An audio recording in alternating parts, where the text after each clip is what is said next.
We are up to chapter 5, Mishnah number 8. This is continuing the pattern that we've seen the entire chapter. This, I believe, is going to be the last installment of this kind of idea. And this is the chapter that deals with all the lists of things that were 10. And it tells us, Asara dvarim nivru be'erev Shabbos bein hashmashos. 10 things were created on the eve of the first Shabbos, so the week of creation, the week of Genesis, bein hashmashos at twilight. So if you read, of course, the beginning of the Torah, chapter 1 of Genesis, it delineates the categories of things that were created on the 6 days of creation. And then day 7, the Almighty, quote unquote, rests. He ceases to create. But at the very end of Friday, when Friday is turning into Shabbos, the last things that the Almighty created were these things created bein hashmashos at twilight. Okay, let's see what they are. Ve'elohem, and these are they. Number 1, pi haaretz, the mouth of the earth. We read, of course, a couple of weeks ago that Korach launched a rebellion, and there was a very unusual way to dispel and to quell and to quiet the rebellion, that the conspirators of this rebellion, there was a magical sinkhole that opened, and the way the verse describes it, the mouth of the earth opened, swallowed them up and closed its mouth, and they were swallowed alive. So this mouth of the earth was one of the things that were created at twilight on Friday. Okay, number 1, upi ha-be'er, the mouth of the well. And this, of course, is also things that we're reading about now in the parasha. Last week we read about the well of Miriam. The Jewish people, over the course of their 40-year sojourn in the wilderness, they were eating manna that dropped from heaven every day. But what were they drinking? They were drinking from a well. And this well had embedded itself in a certain rock. Miriam dies and the well seizes. And last week's parasha, we read about how Moshe brought it back to life. He struck the rock and he got the rock to open its mouth again, so to speak. And again, the rock emitted water. When was the mouth of the well? When was that opened? When was that created? That was created Friday at twilight. And number 3, pi ha'ason, the mouth of the donkey. This is actually in this week's parsha, Parshas Balak.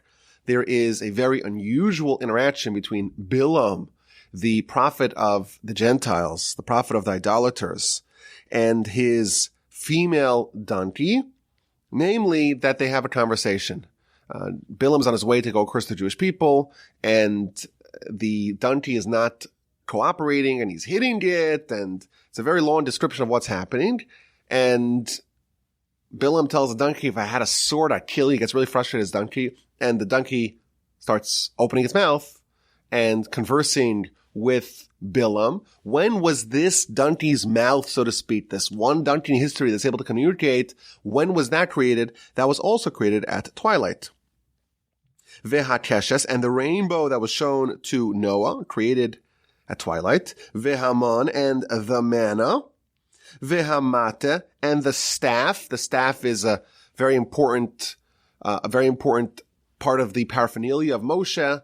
He uses the staff to do lots of the miracles of the Exodus. When was this staff created? It was created at twilight on Friday. Vehashamir, and the shamir worm. This is a reference to a very unusual creature that Solomon used to create the temple. And this is a worm that had some sort of laser-like powers, that it was able to cut through stone, and that prevented, or that avoided the need to use any metal. Of course, you're not allowed to use metal to create the parts of the temple. Hatsav vehamichtav vehaluchos. The next 3 are all related to the Torah and the tablets. So Hatsav is the script. Hamichtav is the inscription. Valuchos, and the tablets. It's a bit discussion here amongst the commentaries what this means, the Tsav and the Michtav. We're going to go through the commentary of Rabbeinu Yonah. He explains that Hatsav, the script, is a reference to the way the Torah was written before it was given to the Jewish people. It was written with black fire atop of white fire. That's a very unusual way to write. when was this form of writing? When was it created? It was created at twilight. Ve'hamichtav, michtav is the way that the letters were balanced in the tablets. Our sages tell us that the tablets were very, very miraculous stones because the letters were kind of hanging in the balance. There are some letters, like if you were to imagine etching the letter O into a stone, and you're etching it all the way through, so there's a little ball in the middle that would fall down because it's not supported at all. So what happens if in the Torah there's letters that are similar, and our sages tell us that it was kind of levitating midair. And that miracle was also created on Friday at twilight. The haluchos and the luchos, the tablets, they too were created before Shabbos at twilight. So that's the list of 10 things. V'yesh omrim, and there are those who say, af hamazikin, also the destructive spirits, also the demons. And ukfuraso shel Moshe, and the grave of Moshe. As we know, Moshe's grave, the verse tells us that no man can know where Moshe is buried. There's something magical, miraculous by Moshe's grave. And therefore that too had to be created. This miracle was a creation of twilight. Ve'elo Avram Avinu, and the ram of Abram, our forefather, by the episode of the binding of Isaac. There is a ram. It's a very important ram. It's a very magical and miraculous ram. And that was created on Friday. V'yesh omrim af tzabas betzavas asuya. Also the tons which need other tons to be made. And this, the Gemara actually explains that if you need tons to make tons, so where were the first set of tons made?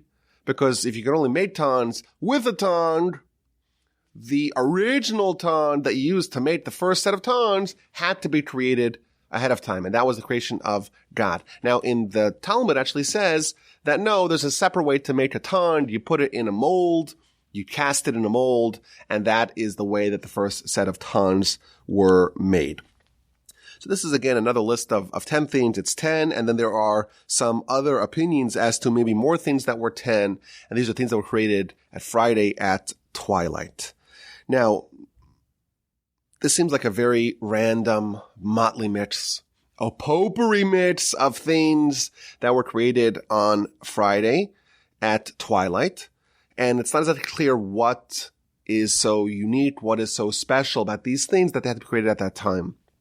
Now, in general, there is a very important concept called the halachic twilight. It's called Bein Hashmashos, halachic twilight.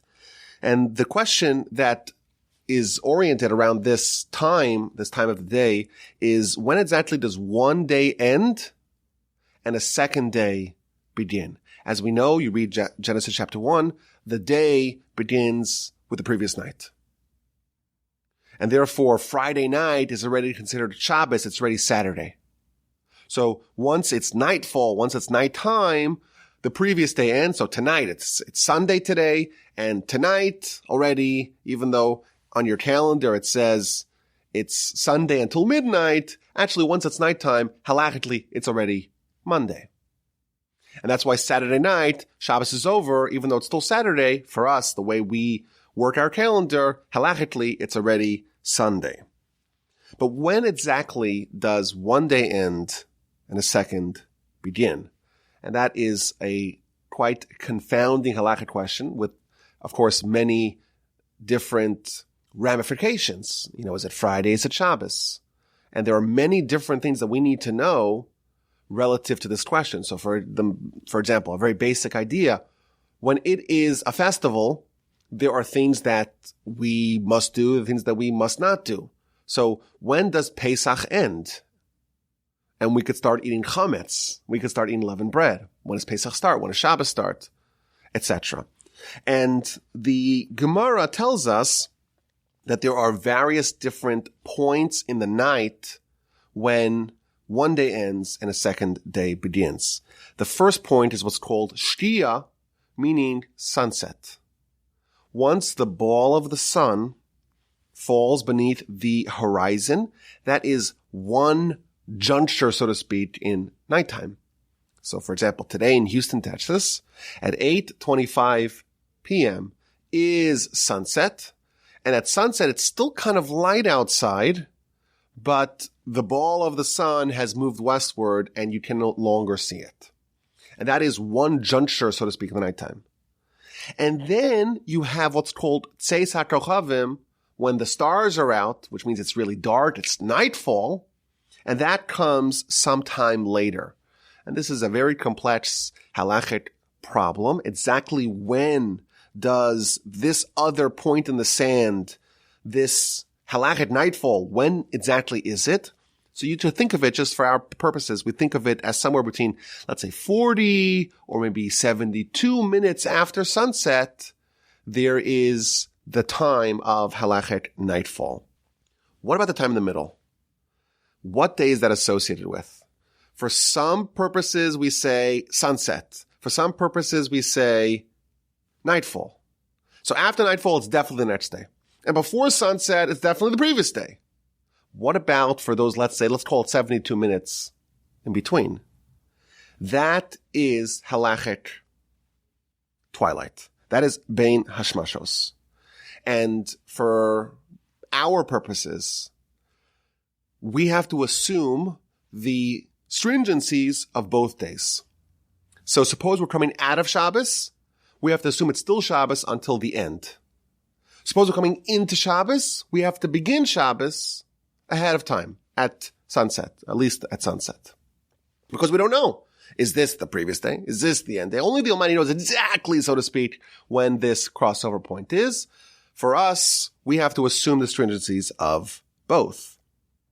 That's why, by the way, if you look at, Shabbos is really only 24 hours, but for us, it's more because we have to assume that it starts at a minimum at sunset on Friday, because after that, it may be Saturday already, maybe Halachet Shabbos.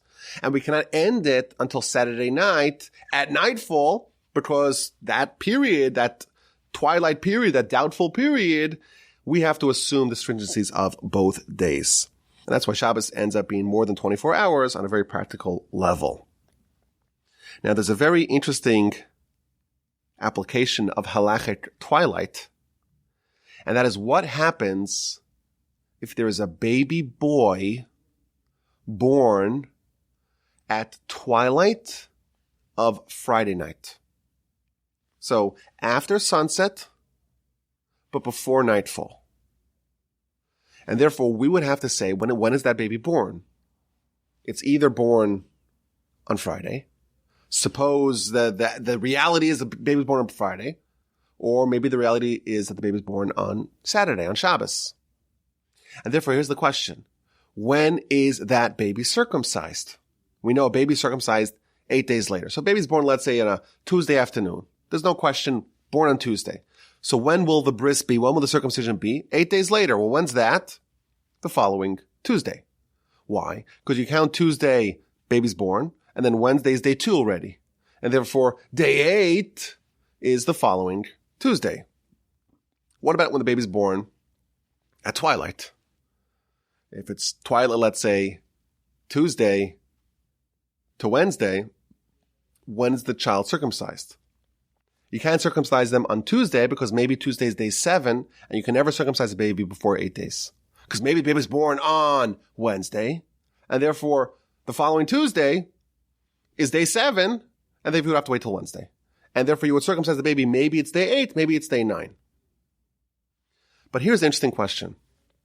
Baby's born on Friday night, twilight. So we definitely cannot circumcise them the following Friday, because Friday might be day 7. So you would imagine that you would circumcise them the following Shabbos. We know that circumcision overrides Shabbos. It's one of the mitzvahs that override Shabbos. My son Yehoshua was born Saturday morning, Shabbos morning, and his circumcision was on Shabbos. And even though doing this operation or this procedure is, in general, something that will be prohibited by Shabbos, the Torah says you have to circumcise the baby on day 8, even if that day is Shabbos. This is one of the things that override Shabbos. Well, here's the question. If the child's born on Friday night at twilight, You can circumcise them on Friday, the following Friday. That may be day 7. You would not be able to circumcise them on Shabbos, the following Shabbos, because that may be day 9.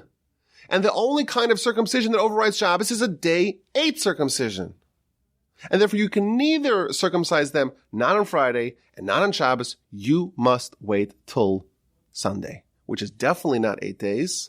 But the only way you could override Shabbos, if it's a guaranteed day 8, if it's suspect and maybe day 9, that would not override Shabbos. So for example, my father, he should live and be well, was born Friday night, twilight, and his circumcision was not the following Friday, not the following Shabbos, but the following Sunday, which is either day 9 or day 10, but not day 8. So this is an interesting little halachic tidbit to know. This is what it's talking about. And the commentaries suggest that when we're talking about things that were created between Friday and Shabbos, just like for us, the time between Friday and Shabbos is, we don't know. Is it Friday? Is it the weekday? Is it time for the mundane? Or is it Shabbos? Is it the holy time? Is it the sacred time? And it's kind of like a fusion of these 2 days together. It has components of the week and it has components of the sacred Shabbos.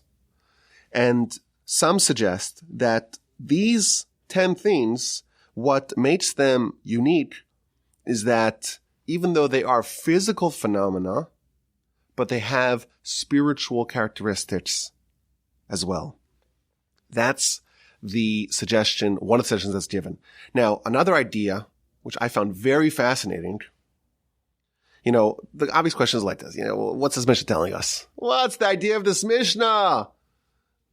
There's so many things that we, by the way, are not told when they're created. So, for example, when were angels created? Doesn't say in Genesis. When was Gehenom created? Doesn't say in Genesis. When was fire created? Doesn't say in Genesis. There are a lot of things that are not featured. It gives us kind of a general sketch, but we don't have a full comprehensive account of when everything was created. But here we're told these specific things were created at this specific time. What's the significance of that? What's so special about that? So I saw a very interesting Rambam. Maybe this is obvious to everyone besides for me. But the Rambam and Rabbeinu Yonah, two of the great medieval commentators, they say something very interesting. They say that we have a principle that whatever exists in this world was created during the 6 days of creation. The Talmud even tells us that all the souls that have ever existed and ever will exist were created during the 6 days of creation. What about miracles? So we know the 6 days of creation, all the rules of nature were set into place. But what about departures from nature? What about when the sea splits? When was that created? So I would have thought that was created at the time of the Exodus, when the Jewish people were surrounded by their enemies and they were going to be destroyed. The Almighty made a new miracle. But the problem with that is that there is nothing new under the sun. Everything that is present in our world has to have been created during the 6 days of creation. And that is the idea of this Mishnah. The miracles that have happened to our people and to all peoples throughout history, all those were created during the 6 days of creation. When the water was created, there was a rule established, like an exception, so to speak. Normally, it just flows normally, but there was an exception built in at the time of creation that under certain circumstances, it's going to split. So when Joshua crosses the Jordan, when Jewish people go into the sea, etc. And on day 4, when the sun is created, another rule is set into place. The sun always rises in the east and sets in the west, etc. Every day it follows a certain pattern. unless it doesn't. Unless Joshua needs a few more hours to finish his war, and there's a rule set into place ahead of time that this miracle is going to happen, that the sun is going to freeze in its place to let Joshua finish his conquest. And similarly, all these miracles, like the earth opening its mouth, and the donkey opening its mouth, and the water coming out of the rock, and the manna was all created ahead of time. It was all created ahead of time because that's the way things have to be. Even miracles were created ahead of time, which I found very interesting, that there's something uniform, so to speak, about everything that was created already ahead of time. Which, by the way, for us, we think of things that were invented. Things that were invented recently, like a computer or electricity. These things were not invented. Those forces were already present in creation. The idea that electrons are going to run back and forth, and the reality of everything was already present. It was only discovered by us. There truthfully are no new things because all the new things were actually present. And we know even today, it's not possible for us to create any new matter, any new energy. We can move it, we can reshape it, we could do things with it, but there's nothing new under the sun. Now, I saw an interesting comment about why these 10 things in particular, why were they created at the very end? Why at the very end were these 10 things created? Why couldn't they have been created maybe a little bit earlier? So one of the commentaries said something I think makes a lot of sense, very logical, that all these things are specific and special miracles. They're not ones that endure for forever. And they're not necessarily of universal and eternal import. And therefore, the Almighty first dealt with the things that are more crucial for everyone and for all times. And at the very end, when he was, so to speak, wrapping up creation, he did the things that were needed only for a temporary amount of time. And, of course, some of them are obvious. The earth opening its mouth, that was needed once for Korach. That's not for everyone. It's not for us now. And therefore, it was created at the end. And, of course, the mouth of the donkey and the well, that was only for one point in history. It's not for us today, and therefore it is of less importance, so to speak. First, you do the things that are needed for everyone, and then you do the things that are more specific. And then he says, what about the rainbow? He says very interesting. The rainbow is, of course, a sign that the Almighty is not going to destroy the world. Well, when is that needed? That's needed so long as humanity is not completely moral and righteous and upstanding. As long as there are problems with humanity, well, then there's a need for the Almighty to kind of make a promise he's not going to destroy the world with a flood. But what about in the Messianic times? Messiah comes, gets us all in straight, gets us all behaving properly. Everyone's righteous.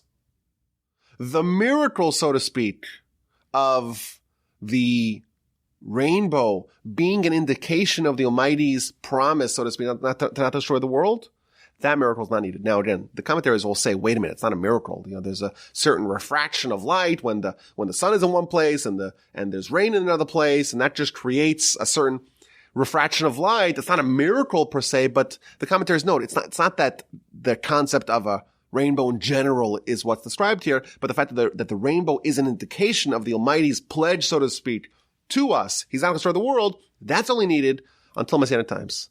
Comes along Messiah, gets all of humanity to start behaving properly. There's righteousness. There is knowledge that is ubiquitous, that is universal. Everyone's upstanding and moral and just and good. In that world, we don't need this particular miracle, and therefore it to be pushed off to the end of the week. The manna, of course, it's only for the nation that experienced it for 40 years. The shamir is for building the temple. The staff is for the exodus. And the three parts of the Torah, the script, the inscription, and the tablets. Well, he says something really interesting. He says that's only needed until a time of a distant future wherein the Almighty is going to communicate to us directly. I don't know what that means, but that seems to imply that the idea that we read the Torah, so to speak, and we have to kind of learn it from the outside, and we're foreigners to Torah until we absorb it, that is an aspect, that's a feature of this world, but in some time in the future, Torah is going to be much more natural. And the demons, well, they're going to be destroyed in the future because the demons are the evil forces. They're not going to be around for forever.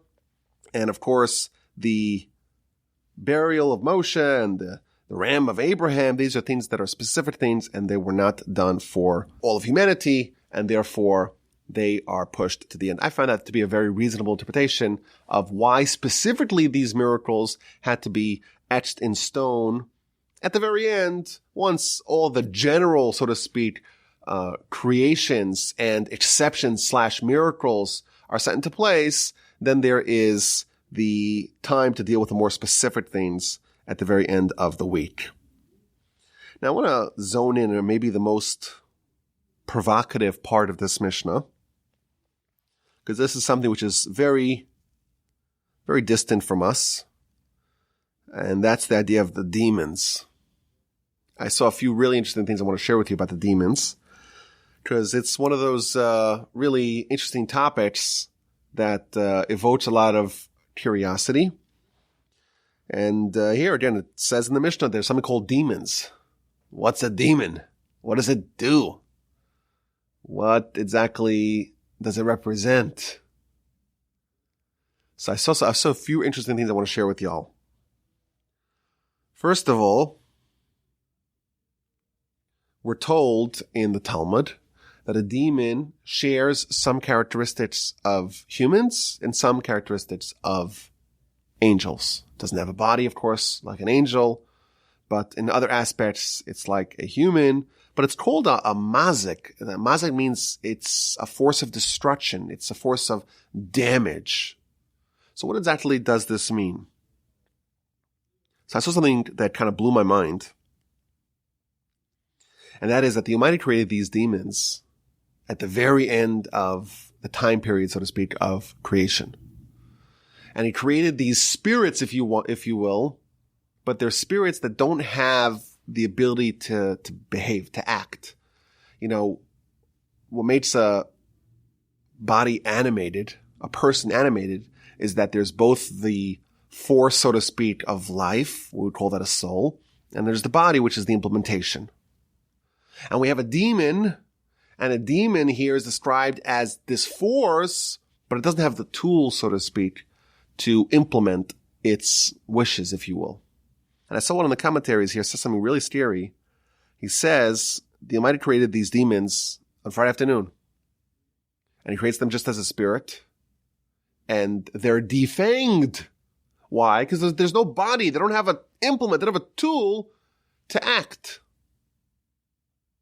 However, when a person does a sin, God forbid, he's actually creating a body for a certain demon. He's like activating a demon that it was just a force, so to speak, without the ability to implement it. And now the person, so to speak, with the sin creates a reality in which that demon is now activated and immobilized, and now it can destroy, which I found to be very interesting and a little bit, of course, terrifying. But in general, there's an interesting question. You know, we don't see demons today. I don't believe there's anyone in the world that has demonstrated the ability to mobilize a demon. And, in fact, in general, there's a lot of wisdoms that are featured in the Torah that don't exist anymore. So, for example, Torah spends a lot of time talking about the Ov and the Yadoni, the necromancers, people able to call up the dead. They're able to do all these magical stuff. We'd call it maybe black magic. And in our world, it's totally non-existent. Yet, again, if you look in the literature, these things, the Torah claims these things exist. And how come we don't see them today in our world? I don't think that the way the Torah describes like a seance, and how Saul was able to bring Samuel back from the dead with a seance. Is that something that's legit, or is that an old wives' tale? So one of the commentaries here says a very important answer. I think it's a general answer, or it's a principle that is broadly applicable in many areas of Jewish philosophy. We know that the Almighty created the world for the purpose of allowing it to be an arena in which free will can be exercised. And therefore, the one constant is that humans must be in a state of conflict, so to speak, where the sides are balanced. The impulse and the drive for good and bad are equal. And therefore, the Almighty is constantly managing, so to speak. If there is a tremendous force that inspires people to good, there must be a concurrent and commensurate force to compel people to bad. Has to be like that. That's why in our parsha, what do we read? There is Bilam, and Bilam is a prophet on par with Moshe. That's what our sages tell us. In Israel, there never arose a prophet like Moshe, but in the Gentiles, amongst the idolaters, there did. And that is Bilam. Why? Because if there is a Moshe, there has to be an anti-Moshe. Has to be like that. Because otherwise, the free will is suspended. If there's just a Moshe and there's no equal force on the other side, well then, there's no free will. Moshe could do all these miracles. No one else can to kind of disprove him or to go in the opposite direction. There's no free will. And therefore, if there is a Moshe, there has to be an anti-Moshe. Similarly, the drive for idolatry to us makes no sense. Why would I want to genuflect in front of a figurine? Why is this such an obsession of people of yesteryear? Like, we think we're so sophisticated, we're so intelligent, we're so capable, we're so rational, which of course is a joke. People are not rational. But we like to think that. Oh, and then the ancients, they were pagans, and they believed in all this nonsense, and they liked to bow down to idols, and that was a huge thing, and paganism was rampant, and it makes zero sense to us. And the reason why it makes zero sense to us is because there has to be a reduction. When real prophecy ends, the drive for idolatry must end as well. Because if there's prophecy without idolatry, things are asymmetric, things are awry, things are imbalanced. And if there's idolatry without prophecy, again, the die is cast. So only when there is prophecy can there be idolatry, and only when there's idolatry can there be prophecy. Similarly, over here, once the spiritual abilities, on the good side, so to speak, are diminished, there's no more prophecy, and even the lower levels of prophecies, they are diminished as well. We know that there's many different gradients of prophecy. There's Baskol and all these other forces, Ruach HaKodesh and the like. And that just erodes over the course of the centuries people's ability to connect to God in an unadulterated fashion is diminished over time. Therefore, all the other things on the other side, like the demons and all these other forces, they must go away as well. And therefore, today, the concept of a demon being a real thing to us sounds so fanciful because they no longer exist. Not because they don't exist in theory, not because they never existed, but because if they would exist, it would create an imbalance in the ability for us to have free will. Now, with regards to Messiah, the Talmud actually said, the verse in Scripture says that this rule that everything has to be in balance is suspended, or is actually it's ended when Messiah comes. So we wonder, how is all of humanity going to come back to God? Every person is a struggle. Every person's got free will. And therefore, maybe some people will and some people won't, because you have a distributed Gaussian scale. And some people are very into it. And there's like a bell-shaped curve. So some people, yes, and some people, no. That's just the way it is if there's 7 billion people operating independently. But if free will is no longer present and there's just a force of good, or there's such an overwhelming force of good that totally outshadows the force for bad, you could have a mass movement, all of humanity come back to God. But today, in our world, there's no demons for that reason.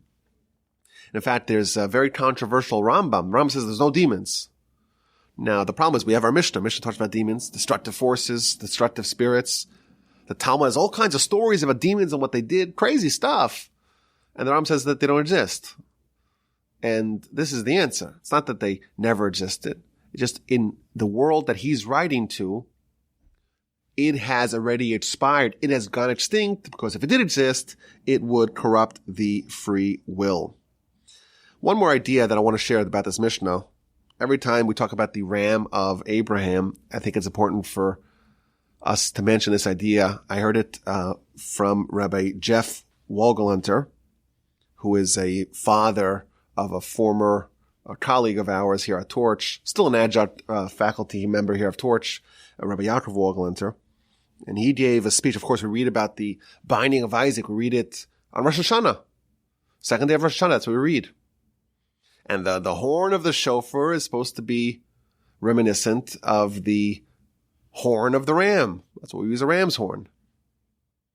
And our Mishnah tells us that this ram was created many hundreds of years before it was used by Abraham. How many years?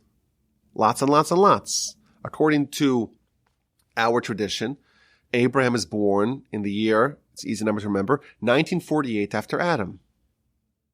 Well, if Abraham is 137 at the time of the binding of Isaac, so it's about 2,000 years and change after this ram was created that is actually used.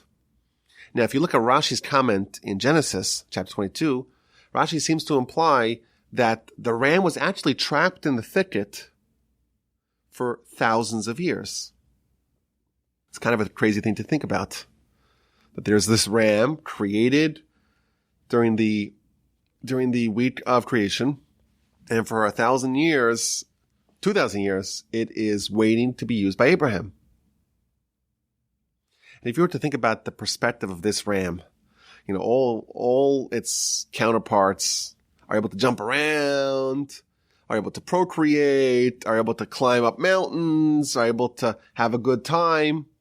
And for thousands of years, this one ram is stuck and it's struggling to get out, and it cannot extricate itself from the thicket. And it's like, why? Why God? Why me? Why did I have to be the one that's trapped here? And the truth is, of course, that this ram played a very important role in our history. In fact, our sages tell us that every single part of this ram was used for a very critical, necessary, vital role of Jewish history. And this ram, the horn, is going to be blown by Messiah. So this ram has a very, very important legacy. And for 2,000 years, perhaps you would say that the ram is like, why me? Why me? Why me? And the lesson that he shared with his audience is that sometimes we feel trapped. And we're like, why did the Almighty put me in this terrible situation? And the ram teaches us that sometimes you're not really trapped. You're not really stuck. The Almighty put you in a position. He's positioning you. He's setting you up for success. And you have no idea what he has in store for you. You have no idea what he has planned for you. But he is going to put you in a position where you can flourish. And like this ram, you may say, oh, I'm stuck, I'm trapped. But in truth, you are not trapped. You are positioned. So that's the Mishnah. I think it's a very fun Mishnah. really a lot of interesting things going on over here. You do get a sense that there are some deep secrets lurking beneath the surface when you read this Mishnah. I would say the number one takeaway of this Mishnah is everything, even the miracles, were created, and therefore they must have been created during the 6 days of creation, which I found to be a very interesting idea. And that's this Mishnah, and I thank you for listening. And this is Rabbi Yaakov Wolbe signing off from the Torch Center. My email address is rabbiwolbe@gmail.com. And Wolbe is spelled W-O-L-B-E, Whiskey, Oscar, Lima, Bravo, Echo. Don't hesitate to send me an email with any questions, with any comments, and with any feedback.